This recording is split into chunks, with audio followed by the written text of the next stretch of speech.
You're listening to the Options Insider Radio Network, the home of the Options Podcast. For more quality options programs, visit theoptionsinsider.com or search for Options Insider Radio Network in your podcast provider of choice. Listeners can also access all of our programming through our mobile app available in the iTunes and Google Play stores. Select programs are also available via live stream at mixlr.com/options-insider.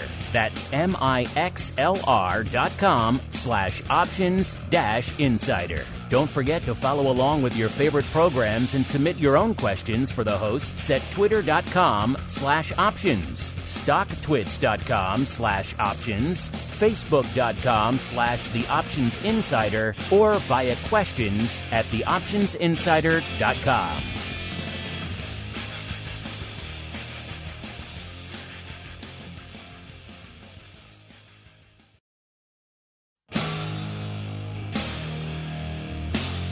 And now, it's time for the show that breaks down the options market from unusual activity alerts to market analysis, strategy overviews, listener questions, and much more. If it involves puts and calls, then our all-star panel will break it down. It's time to hit the Option Block with your host, Mark Longo from the Options Insider Media Group, and co-hosts, Uncle Mike TOSAW from St. Charles Wealth Management, along with Mark the Greasy Meatball Sebastian and Andrew the Rock Lobster GIOVINAZZI from OptionPit.com.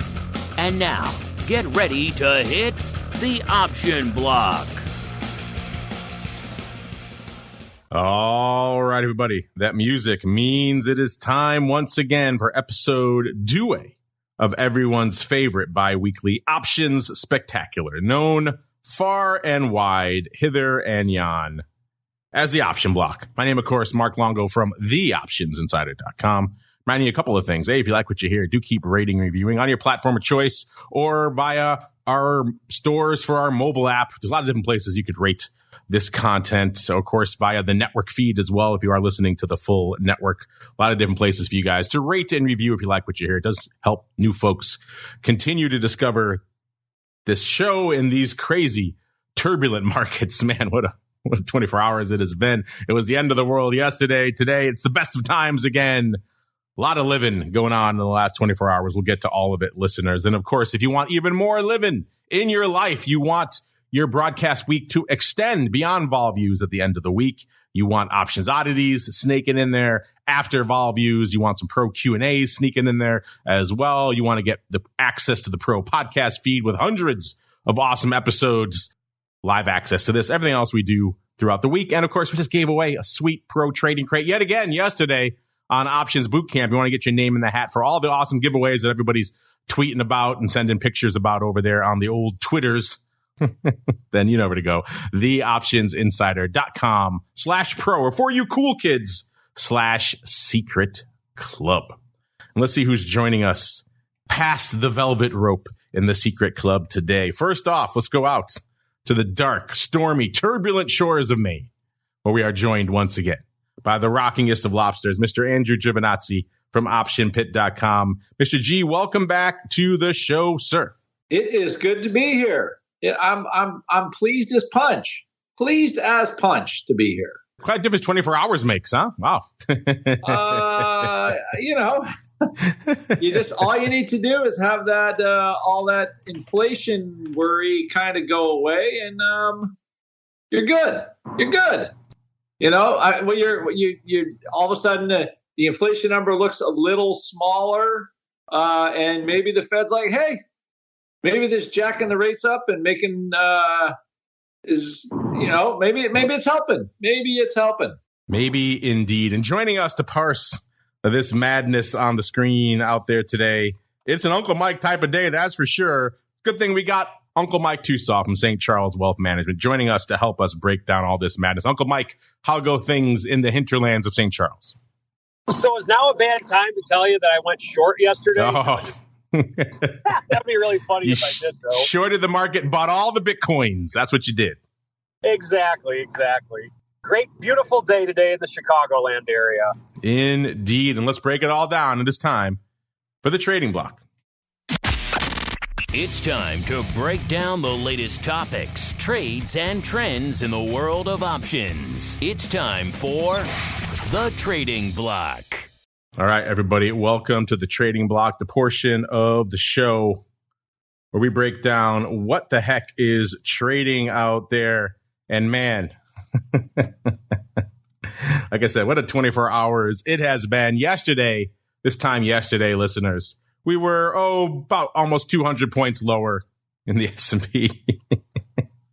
It seemed like the world was imploding. Of course, all this madness, all this drama on the crypto front was really weighing on the markets, the whole FTX, Binance, what the hell's going on? Is the liquidity crunch? Are they going to bail them out? Oh, wait, nope, they didn't. Are they using customer funds? All sorts of shadiness afoot out there was weighing on everything, driving Bitcoin down, driving ETH down, driving the markets down. And then, of course, on top of that, we had some not great earnings from outlets like Disney and others, even though Disney was pretty good, but the market still smacked them down, which was kind of interesting.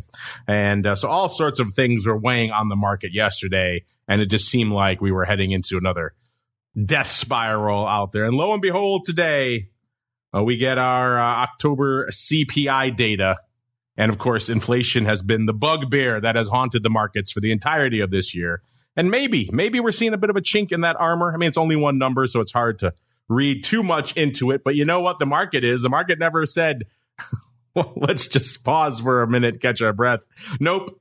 Up 4+%, 4.25% right now in the S&P. Back up over 3,900 when we were threatening 3,700 in the other direction yesterday, listeners. So, man, that's just a whole lot of loving out there for this market.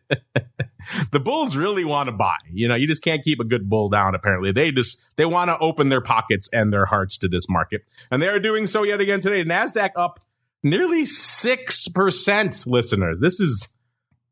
That's what we're seeing now. This is just insanity. And the Dow up 2.6%, listeners. So, yeah, it's just been a wild rock'em sock'em 24 hours out here. All this a long way around to saying our vol friends, except for the NASDAQ, not a lot of evolution on the vol front. VIX, when we kicked off the show, 2360, down a little over a point, about 1.15 points. Again, we're moving 4+%. So how much can vol really come in at the end of the day? Listen, that's a lot of vol. People forget movement to the upside is still movement. It still equates to vol at the end of the day. So, yeah, still down, but not down much. VVIX, the vol of vol, up, as you would expect, up about 5.25 points to about 85.25. So back north of that mid-70s range we've been hanging out at for a little bit. VXX, 1720, up about 1/10 of a point. UVXY, 930, literally unched from our show on Monday. SVIX, 1240, down a whopping 1/10 of a point out there. UVIX hanging out at about a 9, also literally unched from Monday's show. The biggest mover out there, I mentioned NASDAQ is looking at some historic upside today, and VolQ is reflecting that. VolQ, it was a 38.5 on our last show, a 29 today. So they have pretty much annihilated VolQ, aka the NASDAQ vol out there today. So just crazy town across the board. Since it is pretty much his type of day, we got to start in the hinterland. Mr. Uncle Mike, first, if you can remember that far back in this heady upside day, walk us through what was going through your mind yesterday when crypto was front and center and everything was getting dragged down as a result. And then B, fast forward to today where it's all hunky-dory and all was right with the world again, sir. Well, in terms of crypto being at the center of things yesterday, I guess maybe something to talk about. I'm not sure, but crypto's not as big as the stock market, so I think that it was just kind of a distraction, something to talk about. I think everybody knew that this announcement was going to be a big market mover, but I don't think anybody, I shouldn't say anybody, but at least I didn't think it would be this big of a market mover. I think that, ultimately we are in a bull market. We're in a 100-year bull market, and the market does want to go up. And so when they hear things like this, then the market goes up.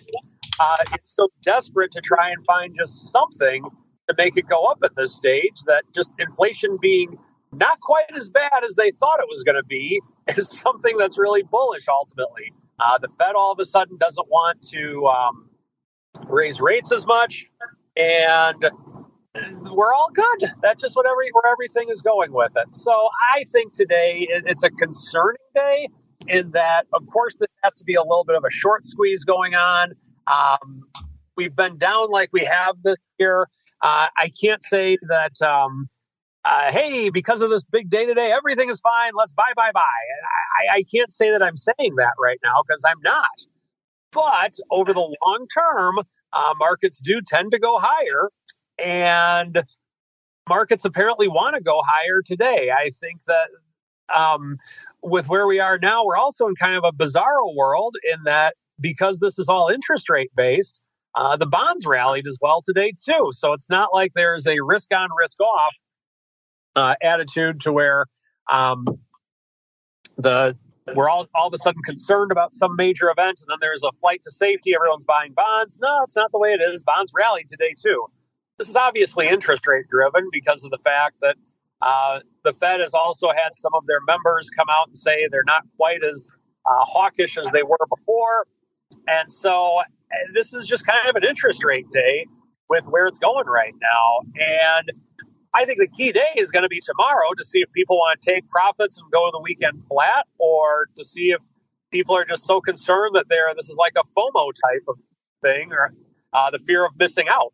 And so I'm not sure if we're going to have a lot of movement these last couple hours of the day today. But tomorrow is really what I'm looking forward to see if we have some type of follow through, or people just want to get out and see where the market takes us going forward. I think you're really upset, though, Mr. Uncle Mike, because your two favorite universes of football and crypto collided yesterday when your beloved Tom Brady looks like also losing a big chunk of money. I know you shed a silent tear for your buddy there, sir. Well, it's funny because whenever clients would ask me about should I invest in Bitcoin, one of the things that I would say is, something is a big bubble when NFL football players are asking to get paid in Bitcoin. And so I've been saying that for quite a while now. So I never want to wish any bad upon anybody. Tom Brady's obviously the NFL's the GOAT of all quarterbacks, but it's typically not a good sign when athletes and people who aren't financial people are hyping something up like that. And let's get out to the man who's the king of hype, a.k.a. the Rock Lobster. Never met a Bitcoin he didn't want to buy. So Mr. Rock Lobster, dial your memory banks all the way back to 24 hours ago. Walk us through what was going through your mind when it seemed like everything was melting down and the markets were heading towards another death spiral. And then flip them to today when all is right with the world again, sir. Take your Xanax and buy some stocks.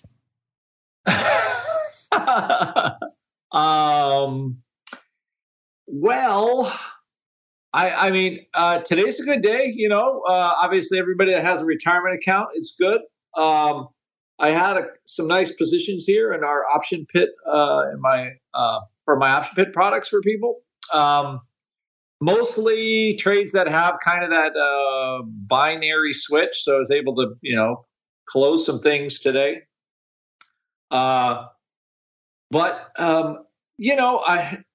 What's funny is we had this conversation probably 7 weeks ago, and somebody I know, I don't know, rhymes with chainsaw, said that 3,900 level seems like the place that we orbit around. So let's see where are we right now? Oh, 39.13. I guess he was off by 13 handles in a 6 or 7 week time frame. In that time frame, we have gyrated up around and all around 3,900 to the tune of down as low as 3,500, and now we're back to 3,900. And I have to say, I think this is a reasonable area, right? So we don't know quite how long this inflation thing will last. We don't know how long all of these other policies will affect stocks. A lot of questions. So, when you're looking at the market and you're trading vol, right? Both things. You're like, when is something changing? So I would say the last time, we thought that this inflation thing was licked, right? Drove SPX to 4,300, if you can believe it, in mid-August. Everybody was under the assumption that the Fed was not going to raise rates aggressively because they thought, hey, inflation had peaked. Okay, and maybe that was true, right? But then we got some bad inflation numbers again, and the Fed's like, wait a minute. Listen, we said we're hiking rates, and we'll see what happens. So, and here's the thing that I find interesting. Okay, now we've been about, 3, 4 months, 5 months into the rate rising. Buying a house, buying a car, doing all that kind of stuff, more expensive for sure because you're paying interest. Federal government now has to pay interest. Maybe they'll spend a little less, maybe. We still don't know what's wrong. We still don't know what kind of a Congress we have. Amazing 2 days. What are we, 2 days now after the election? Don't know. Don't have all the answers. So there's a little bit of a problem still. The government can't do their basic function. Although it does look like we will be a House, Congress will be divided. Historically, that's been better for stocks, from my recollection over time. Neither party owning both branches, executive and legislative, tend to do a very good job, especially on the spending front. So Russia is still, and Ukraine's still battling it out, but Zelensky's saying, okay, maybe we'll talk. And possibly because a divided Congress won't, or, if the Republicans in it, maybe they just won't rubber stamp all this Ukraine spending. And Zelensky's got to take what he can get and go from there. So, we now have, I would say, the inkling of a change for 2022.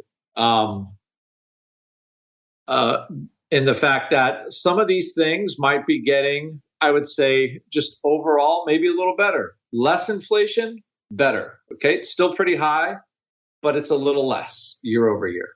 The Russia thing, better. The fact that the market, the U.S. jacked up rates and the whole sky didn't fall. I mean, stocks went down. That's fine. That's what they do, right? They go up and down. We all know that. We've been watching it for a while. Probably 80 points in SPX, 800 points in SPX peak to trough from the August highs. So that was a pretty good chunk, almost 20%, almost 20% from that level. So today I would say is the first day that I've really okay, you take the election, you take inflation, the Fed kind of talking it down a little bit. These are all, I would say, marginally better. Okay, marginally better the way an equity investor would look at these things. And the second part I would say is the VIX curve now would tend to agree with that. So this is the first time in probably 5 weeks, 6 weeks, maybe 7 weeks. I don't know. It's been a very long time. I guess since October 6th, and what is it, December 10th?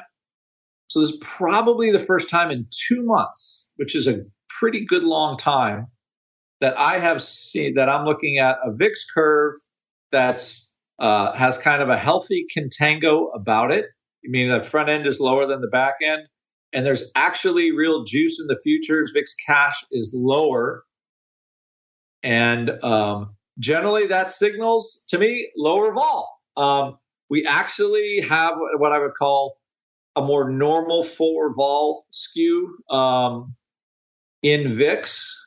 And I mean, the only reason I say normal is closer to historical averages. That's all it is. So we have it's option pit historical average number we look at. It's like, okay, when does it deviate from the historical average at this point in the cycle? So right now you're actually seeing okay, it's a little bit normal. The only thing that is not is that 9-day vol is still, the short-term vol is still really high, and it's because we just rallied 4%.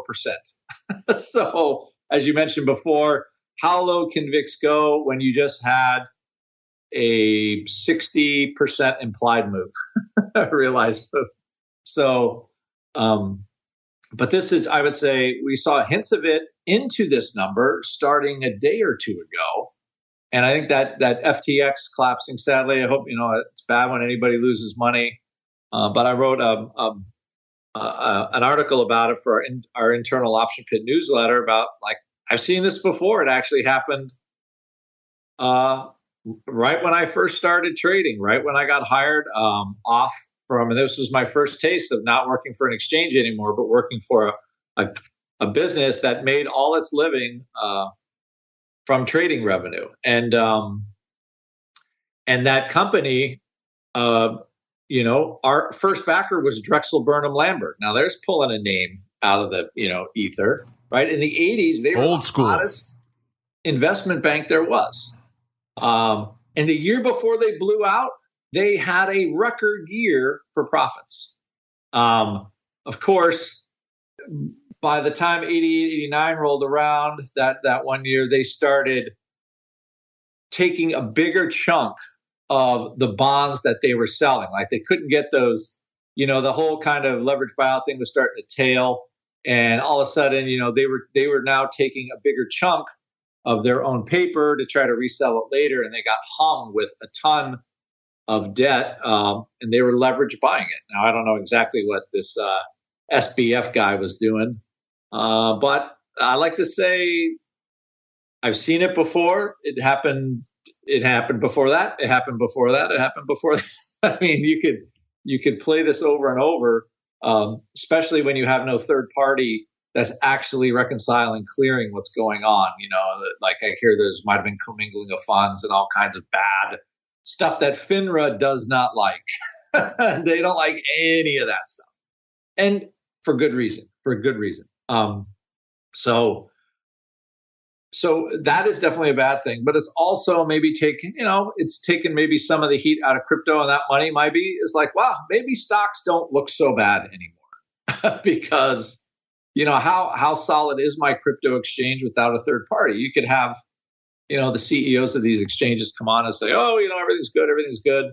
And I actually saw some testimony from SBF in front of Congress saying that they have total transparency. Yeah, that might come back to bite him, I think. So, maybe he just took his $500 million, whatever he squirreled away, and, he's going to live in Brazil or Argentina or something. I don't know. But that definitely was, and when somebody says that, you take them at their word, right? You're like, hey, he looks like a nice millennial kid, it's not going to do anything bad. But I think all derivative securities should have third-party clearing through the OCC. Personally, I think all the over-the-counter stuff in the banks, that whole over-the-counter business, I know they're going to lobby against it hard because they don't want the transparency. Now, those banks, they do an okay job of risk control, but every decade or so, one or two kind of loses the plot a little bit and blows up. Recently, we were talking about Credit Suisse and exposure to whatever the Russians are. But maybe they've learned better. And then another of FTX was a former Credit Suisse risk manager. I don't even know if that's true, but I saw it on Twitter. So I don't believe anything I read anymore. But if I saw that, I'm like, oh my gosh. But will our rally hold? We're at 390. We're at the TOSAW level. I think, again, I don't think this is an unreasonable place for stock prices to be based on the action, right? Based on, still the uncertainty going on. But I would say this is the first time the volatility curve is saying, yeah, we're feeling a little bit better today. That's what I would say. The curve's saying we're feeling a little bit better. From a historical perspective, and generally this type of action, if this rally holds, and there's no more bad news, the kind of news that drive markets down, like we're out of oil or we're out of grain or something terrible happens. We'll see now if we get the actual sustained drop in realized vol that we need, because realized vol historically is super high. And And that's what we would need to have. So anyway, I think it's overall inflation getting lower is good. People changing their behavior is good. The government not sending out stimulus checks anymore, I think would be better. But that's what we got. But I think overall the vol is confirming this move to the extent possible. Let's check into how that vol is behaving right now from a volume perspective. Let's start in VIX land. And, you might be forgiven for thinking such a crazy, wild day that VIX might be threatening an M handle today, hitting the 1 million mark. Not quite there, listeners. Still hanging out in the Ks, 520,000 to be precise. Again, a little over 500,000. That's nothing to sneeze at. The ADV is hanging out at about 592,000, but you might be forgiven for having expected, just an insane amount given just an insane market move we're seeing out there. I know upside days don't normally translate into banger VIX volume days, but this is a different kind of upside day, listeners. So you can't just lump it in with all the rest that we've seen out there before. SPY is putting up some decent numbers. 6 million contracts already on the tape right now. The ADV a little bit north of 8, about 8.14 million. It seems like SPY is on pace to hit that one today. The S already 2.21 million contracts out there for the S, listeners. That is a heck of a lot of paper. Let's look really quickly and see where that falls right now. I just had it before. I'll find it a little bit later, listeners. But yes, it's looking, it's not historic yet. You got to get over 3 million, but 2.21 million right now, as of this time in the show, that is a heck of a lot of paper for the S. So we may be threatening another historic day. The ADV is 2.84 million out there, listeners. So we are on pace for that. Small caps, 808,000 contracts on the tape in IWM. The ADV is 939, so we are seeing some action. We didn't even get a chance to pull down where our small caps hanging out. They're up, a whopping 5.4%, listeners. It's a good thing we're being joined by the folks from FTSE Russell coming up in about an hour over there on TWIFO to break down all this madness. There's a lot going on in the world of small caps right now, so we're going to get a deep dive into that coming up in about an hour here. Of course, if you're listening on demand, listeners, just wait a bit after the option block and then hit next. Of course, if you join us on the Pro, you can listen live and ask questions and have all that fun. The Qs, 2.11 million contracts on the tape. The ADV about 2.75 million. So it seems like we're going to hit them all across the board and then some. Let's get out to the single names. This is one of those days, listeners. Is it just too macro? Is it just too much in terms of upside? Is it the day where everyone's just forgetting about single names? Are we all just piling in to SPY and the Qs and everything else? And the answer is no. It's actually seeing pretty decent paper out there on the tape today. We're seeing 294,000 contracts. That's what it cost you to break into the top 10 today. So closing in on 300,000 contracts, listeners. That is nothing to sneeze at to break into the top 10. We've had days when that was number 3 on our most active. So almost 300K just to break in. That's nothing to sneeze at. That gets you to our old pal Disney. The Diz was looking pretty rough. Like I mentioned, they reported decent numbers, but they didn't hit the street's estimates, the all-important estimates, and that's what really cut their legs out from under them. Either way, they're still almost $100 below where they were. Their high for the all-time high was 177. Think back a little bit farther, see if it was a little higher. That was actually, it was 97, so that was just the 1 year high. So we are over 100 handles below that because we are trading $89 right now, and it got down as low, 86.25. That was the low pretty much. That was on Wednesday. So yeah, rough times for Disney. They kind of fell out of bed. They were hovering right around $100 going into their announcement that they kind of came from, even though a lot of their divisions like the parks and others are putting up record profits. Their CEO, unpopular as he is, has pledged to pretty much squeeze every last dollar out of your pockets as you walk through the gates of Disneyland and Disney World. And he seems to be succeeding in that endeavor, but not enough, not to the extent that apparently the analysts wanted, because Disney back well below $100 again, even though it is rallying again today, and good for 294,000 contracts. Number 9, it wouldn't be that day that ends in Y if the King of the Apes wasn't hanging out here. It's AMC, 303,000 contracts, up nearly $1 or nearly 20%. AMC says, hey, I want to play too. I want to be part of this crazy rally too. Watch what I can do. I can rally nearly 20%. $6.11 right now. 303,000 contracts on the tape for AMC listeners. Let me go out to our old pal Alphabet. 357,000 contracts, up nearly $6 or about almost 7%. So trading right around $93 right now. Then we go number 7. We've got Softy, aka the Rock Lobster's favorite. When he's not slinging Vicks, he's just loading up on Softy day after day. 399,000 contracts on the tape for Softy at number 7. Trading 239, up of 14, almost 15 handles, or nearly 7%, 6.6%. So Softy, a big part of that NASDAQ surge, obviously, out there today. Then we go out to NVIDIA. You know, chips were dead. Everyone was wringing their hands about it. NVIDIA, number 6 today, 508,000 contracts, up nearly 16 handles, nearly 12%, 153.5 is where it's trading right now. Wow, that's quite a resurgence from their 52-week low, which was 108.13, which came just about a month ago in October, it looks like. So that's quite a run. Back up to 153. Number 5, we're still hanging out in the chip zone, listeners. It is AMD. AMD, 560,000 contracts today, up 760 or nearly 13%, trading 67.5 right now. Number 4, are people going to buy this headset? I guess we'll find out. People are trading the options today, though. Meta, 798,000 contracts, up nearly $8 or 108. Ever since we did that poll, listeners, it sold off hard down into the 80s, but then it's rallied.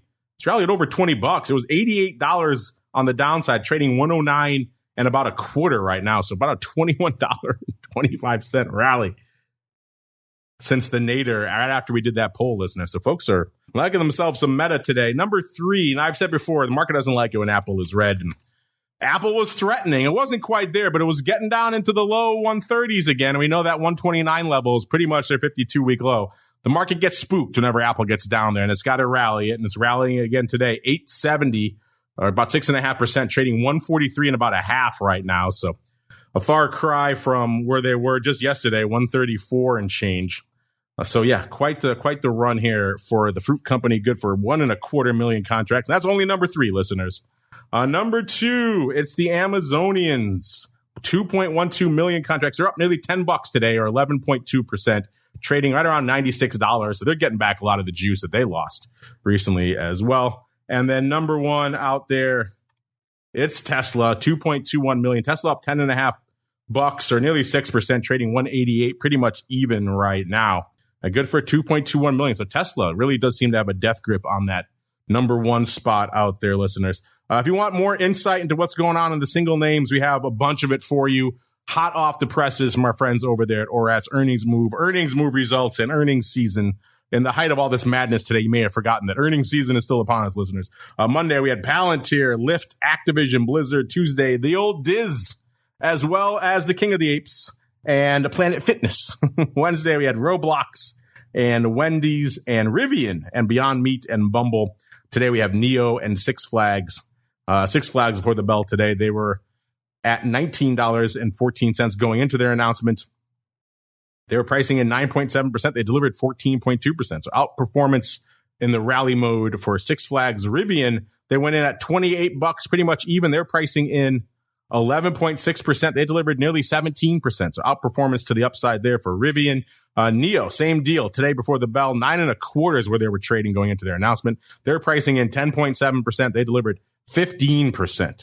Beyond Meat is the bloom off the rose for alternative meat products. Let's find out. 1182 is where it was going into their announcement last night. They're pricing in 17%. They delivered about 17%. So they were pretty much right in line, trading a little bit shy of $14 as of this report. Listeners, we have tons of those for you popping off before the bell. Let's do really quick. Let's do Roblox. Roblox for all the kids out there. 1289 is where it went into this announcement this morning. They were pricing in, they were pricing in 2%. They delivered 12%. Wow. It's a huge outperformance there for Roblox. My goodness. They were expecting a whole lot of nothing. And they got a whole lot of something out there. Of course, a lot of it is getting caught up in today's massive rally. So some of these numbers might be a little bit of effort to strip the beta out from this, but still, I don't think Roblox is that big of a high beta stock. So there's a lot going on out there in the land of Roblox there. Man, we have tons. Tickers for days here, listeners. You head on over to theoptionsinsider.com, click on the Options News and Articles tab. You will have your fill, I guarantee you. And that's not enough. That's just today's names and last night's names. That's just the results. You get into the earnings reports, what's coming up, names like Donuts and everything else, Walmart, Target, Cisco, NVIDIA, HP, all these names coming up for the next week and change. Baba, AMAT, Stone Cold, they're all here too, listeners. You could literally sink your teeth into this stuff for days right now. And if you want some trades, yeah, we got some for you. Buy in some straddles out here in Target and POS. And looks like I'm buying a lot of straddles today, actually. And buying some calendars and Yeti and AZH and a whole bunch of names. So if you want to look at some new earnings trades that they're putting on out there, the earnings trades reports got you covered. It's like 1, 2, 3, 4, 5, 6, 7, 8 new earnings trades, a bunch of straddles and calendars you can sink your teeth into over there as well. And that's not enough. That's not enough free, awesome data for you. How about the earnings season report, listeners? We are still hanging out at a heady 121%. My goodness, that's a lot of action out here every week. So I've never seen this since we've been running these numbers. Every week so far has been outperformance from a vol perspective. So, wow. That's all I can say is wow. 121%. All of you who were fading this season in our poll a couple of weeks ago, check out this report because it's looking like yet another banger. You know, it's always a banger, listeners. It's the odd block. So let's get to it.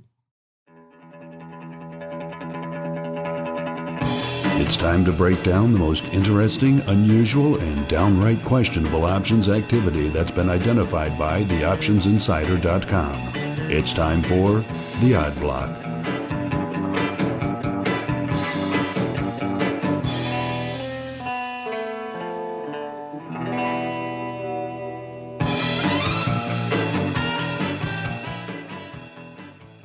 All right, everybody, let's get weird. Let's get wild. It's time for the Odd Block.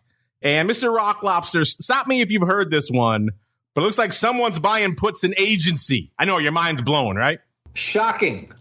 I'm shocked. I feel like I'm in Casablanca. There's gambling going on in here. Gambling? What? Buying puts in agency? I am shocked. Yes, Agency Investment Corp. We're back at it, listeners. Ticker symbol AGNC. We talked about this one a bunch of times. The most recent time, I think, was on Oddities back on August 19th. We talked about someone buying the October 12 puts out there in agency, and they bought those for about 40 cents, and the stock was $12.50. The stock closed at $7.74.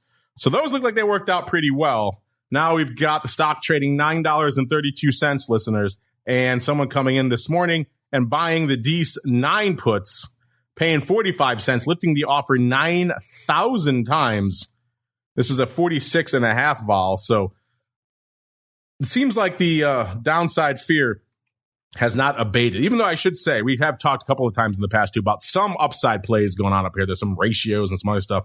And it does look like someone also putting up today.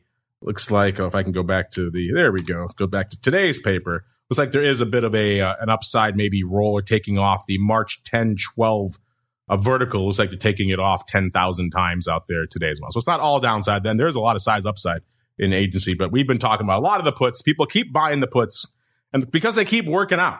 I mean, on the year, let's see, a year ago, stock was $16. I just told you when they bought those puts were from August 19th. The stock was $12.50. They bought the October expiration. The stock was $7.50 or so when it went out. So they have worked out in the past. Mr. Rock Lobster, it seems like the downside fears or concerns for agency have not yet abated, sir. 9,000 more, the Dees 9 puts piling in today, sir. Yeah, we keep looking at these and thinking, I think they paid a month ago, 2 months ago, something like that. And then now they're sort of, I don't know. I think I think we haven't seen, the earnings have come out. I want to see after this quarter, third quarter of 2022, if the rate shocks are crushing these companies or not. But I mean, this particular one, clearly, we got earnings, and like this one here, we talked about this one, and I don't even think these puts paid. I'm just looking at them right now. Like does these things pay at all? AGNC. The October ones did. Yeah. Okay, yeah, no. All right. So they did this. So this is one actually that Yeah, let's see. 12 puts. Okay, that's kind of weird. AGN. I'm looking at this. Okay. All right. Yeah, they bought these in August, and then now the question is, did they close these? You're looking at them here because I'm looking at today. They bought the DC9 puts. That's what we're looking at. The August are just for comparison. That's the last time we talked. Oh, okay. I know it's very confusing, this show that we do. Well, the problem is you ask for the notes, you get the notes, and you're still just overwhelmed. And then I look at the wrong place on the notes. The listeners should not be surprised by any of that, by the way. So yes, they're buying the DC9 puts, and but it looks like the Ox paid, but I think they might. Well, at least as of today, they're going to have a harder time. But they're trying to roll in on the rally. So definitely a little more savvy of a purchase potentially.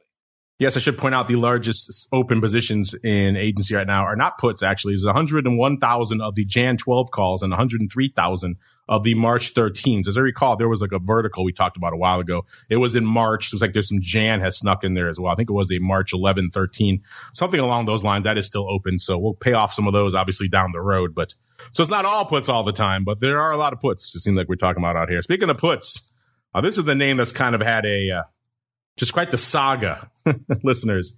A year ago, this name was trading $304.32. It was right around its high for the year. Right now, it is trading under $9.75. That saga I just pointed out there could probably describe a lot of names, maybe not quite to that degree, all the way up to $300. But it certainly suits Carvana.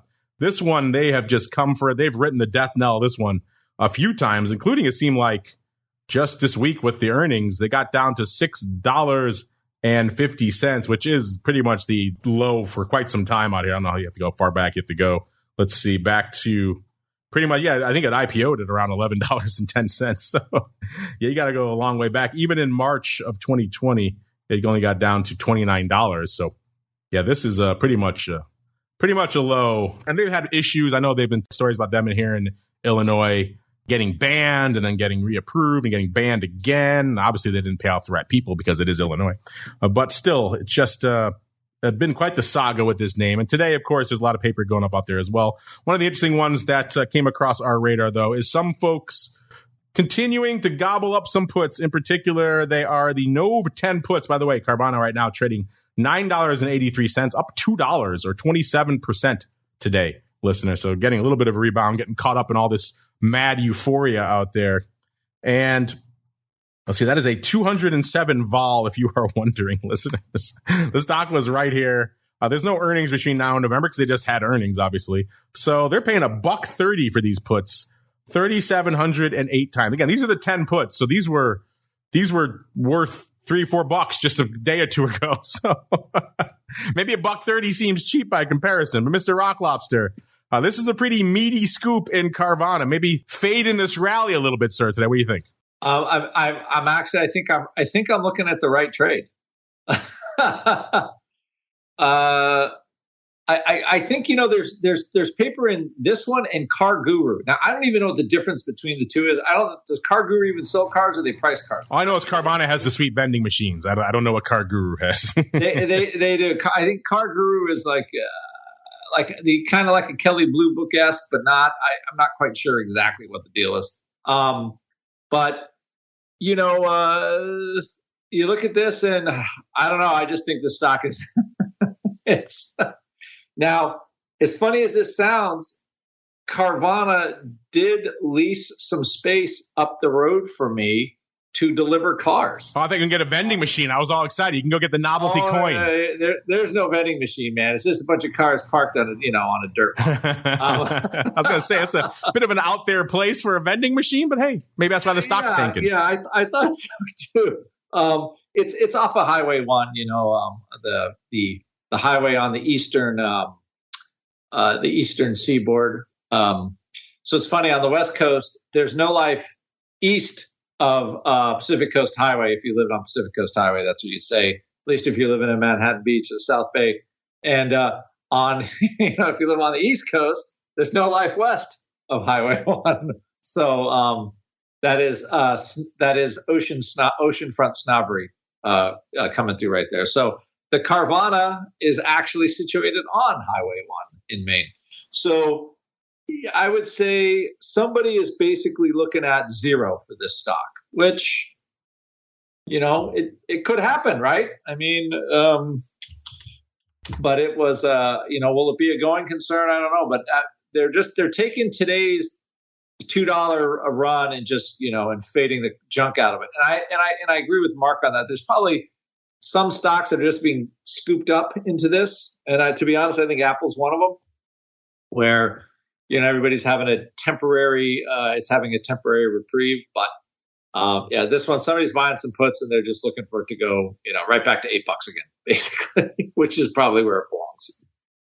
And really quickly, because we're coming up against it, let's pop off this last one here. This is KB Homes, listener, ticker symbol KBH, trading $31.32 right now, off about $10 on the year. Obviously, rising rates and inflation, lumber costs, all these things have weighed on the home building market as a result. And so we hit its high for the year back in January. So kicked off the year pretty much at its high, right around $50, and it's pretty much never looked back from there. It's not quite at its lows, though. The lows actually came in June. So the first big sell-off is when KBH hit its low of about 24.78. So it's trading 31 and a quarter right now. And it seems like somebody maybe thinks, Mr. Rocklobster, maybe today's number, we're seeing rates mitigate a little bit. Maybe that'll be good for home building, home buying. Either way, someone's scooping some calls. Get a little bit of call love going here. 5,250 of the Nove doubles. The Nove 33 calls, paying 34 cents for these. It's a 48 vol. Not crazy, not outlandish. It's just kind of, hey, let's have some optimistic paper to wrap things up here, Mr. Rocklobster. What say you? I think it is. It is rates, maybe somewhat plateauing paper. Let's go with that. Rates somewhat plateauing paper. So I don't think it's I don't think it's unreasonable. People are still buying houses, just not near as many, and certainly they're not refining at this level. But the refi business is tough, but people could still buy homes. Now, this is quite a candle on KBH. So again, it's an optimistic buy. It's not my favorite thing to just go buy calls into a candle like that, just to kind of get back to where the stock was. Probably feel better, selling a downside put or a 1x2 or something like that. But I hope they're right on this. It's just, I think it's definitely a tough bridge, what they're trying to do. We shall keep an eye on it as we keep on rolling. Listeners, it is Thursday. It's time to roll out the mail block. It's time to take your seat on the All-Star panel as we read your emails, tweets, Facebook messages, website comments, and much more. It's time for the Mail Block. All right, everybody, welcome to the Mail Block, the portion of the show where we break down all sorts of fun, including your responses to our questions of the week. Uncle Mike, we got a twofer here for you. You're going to love very much one of them, I think. Of course, at the beginning of the week, we revisited the question of saying effectively, how are you guys adjusting your trading style based on the factors that are weighing on the markets? Obviously not today.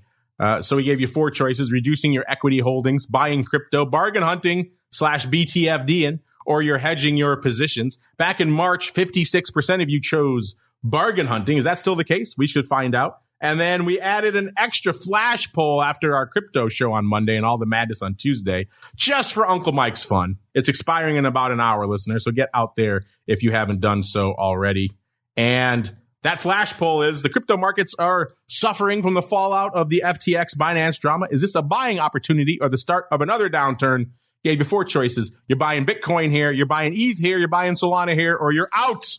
Too much drama. Uncle Mike, let's start with the crypto one because I know it's your favorite. What do you think our audience is voting for there? And then B, if you can muster the strength, what do you think our audience is voting for in our bargain hunting, reducing equity holdings, hedging positions, or buying crypto polls? In terms of, so the first one, I think our audience is voting to where they're at. I think that I think crypto's not cool anymore. Not that I ever know what is cool, but I think crypto's finally not cool. I think that Nobody is in it. So in terms of, and that's all I have to say about crypto, I guess, right now. But in terms of what our audience is doing right now, I think today they're bargain hunting. I think that with the big upside today, I think they might be taking a look and doing some bargain hunting. And with me, I already had positions hedged that I wanted hedged. So I'm just kind of doing what I've always been doing, I guess. A little bit of everything. Buying some crypto is what you're doing. I see you over there behind the scenes, sir, talking up your crypto book. Mr. Rock Lobster, sir, same question for you. What do you think our audience is doing in our crypto poll, which Uncle Mike says is no longer cool? Are they buying Bitcoin, ETH, Solana, or are they out just too much drama? And in our actual question of the week, what are they up to in this mad market period? Are they reducing their equity holdings? Are they buying crypto? Are they bargain hunting, or are they hedging their positions, sir? A twofer for you. Oh my gosh! So I think the hardcore crypto people are buying some coin. They're going to go to the Cadillac of coins, and I think right now there's some people bargain hunting, because that's what I'm doing. I've been bargain hunting now for about 6 or 7 weeks, actually since July. So in crypto, you're buying crypto? No, I would never touch that. I got excited. I was like, wait, I thought you said you're bargain hunting in crypto. I would not touch it with your money even there. How about that? I would not use your money. She would throw something at my head for taking your hard-earned money and buying. I will create a wallet for you. I will send you 1 Solana just so you can have something. How about that? Just 1. Something to watch. And what about the bargain hunting folks? Are they bargain hunting? Are they hedging? Are they buying crypto? Or are they overall reducing their equity holdings this week?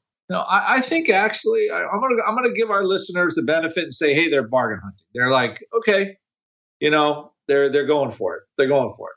But I don't think they're cryptoing. I think they're out there. 2 anti-crypto votes. Got a couple of curmudgeons here on the show. I know who our next guests on the crypto rundown are. These 2. It'll be like Statler and Waldorf there on the Muppets, just poo-pooing everything.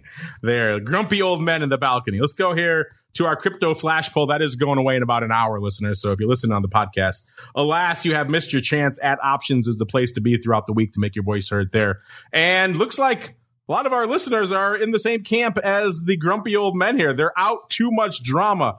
48.6% of the returns here. Buying Bitcoin, 20%. 17.1% saying buying Solana. Solana has been the most beaten up, so that makes some sense, I suppose. And then ETH bringing up the rear, 14.3%. They threatened to bring ETH below $1,000 briefly, so ETH taking some heat out there as well. In terms of our actual question of the week, listeners, right now, it's still pretty much a pretty contentious race here with bargain hunting, BTFDing, taking the lead with 35.4%, followed by number 2, paring down the old equity holdings, 29.2%, and then hedging your positions, 27.1%. Again, no love for crypto, only 8.3% saying you're buying some crypto here as we keep on rolling, listeners, and go around the block. It's time to tell you what we'll be watching on our trading screens until the next episode. It's time for Around the Block. All right, everybody, let's see what we're keeping an eye on here for the rest of this week. Uncle Mike, we'll start with you. I know you're glued to your crypto screen, so you're watching the markets and numbers out there. But aside from that, what else are you watching until our show on Monday, sir? I mean, the main thing is going to be continuation tomorrow. The euphoria, this is a very euphoric rally today, and I'll be interested to see if we can get beyond the 3,900 magnet of this market, and just looking for continuation right now. See if there's any other bad inflation tomorrow. Who knows? Who knows? Because we all know 24 hours is an eternity in this market. We could all be heading for the exits again.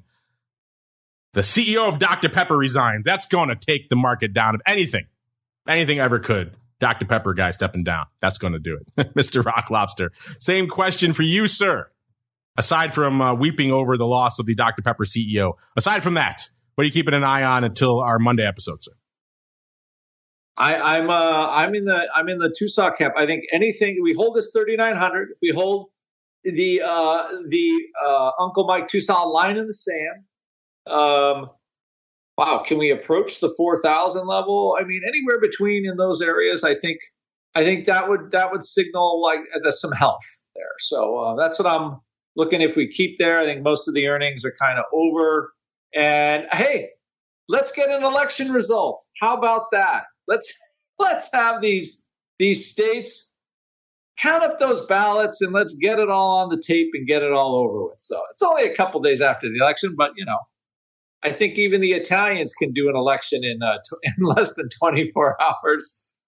Not to besmirch my brothers, but the fact that we can't get a vote out, they're kind of dawdling this thing. I think again that would be another piece of uncertainty. It'd be good to get that done. Unfortunately, that music means our show is done for this week, listeners.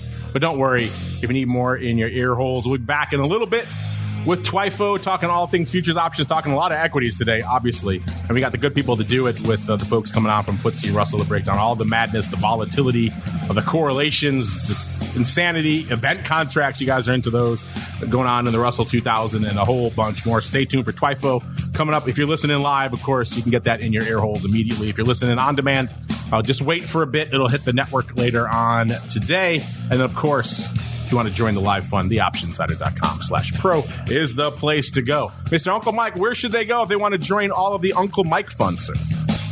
Follow me on Twitter at Mike TOSAW, TOSAW. And if you're looking for a financial advisor, complete comprehensive financial planning with options in the mix, if it's appropriate, of course, check out my website, stcharleswealth.com. What if someone comes to you, Uncle Mike, and they say they want nothing but Bitcoin? What would you tell them? I would look to call up the authorities and see if we can get that person committed. So if you want some crypto and you also want to be arrested, Uncle Mike is the guy for there you go. stcharleswealth.com is the place to go. And Mr. Rock Lobster, if they want to talk to the other Ted, the fun Andrew, where should they go? What should they do? Yes, 888-301. Ask for Ted or other Andrew, and you get 10% off any option pit product. And just say, hey, I'm Andrew's the most handsome guy at options, and there you go. You can't get anything better than that. Can't get anything better. Indeed, optionpit.com is the place to go. We got to get on out of here. Like I said, back again in a half an hour for Twifo, all you live cats. You'll get it in your ear holes right away, on demand after the fact. And then back again tomorrow, noon Central, 1 p.m. Eastern, to break down a lot of mad volatility from this week. We got a lot to sink our teeth into tomorrow on Vol Views. And then back again on Monday, another episode of The Option Block. Stay safe out there, everybody. You're listening to the Options Insider Radio Network, the home of the Options Podcast. For more quality options programs, visit theoptionsinsider.com or search for Options Insider Radio Network in your podcast provider of choice. Listeners can also access all of our programming through our mobile app available in the iTunes and Google Play stores. Select programs are also available via live stream at mixlr.com/options-insider. That's mixlr.com/options-insider. Don't forget to follow along with your favorite programs and submit your own questions for the hosts at twitter.com/options, stocktwits.com/options, facebook.com/theoptionsinsider, or via questions at theoptionsinsider.com.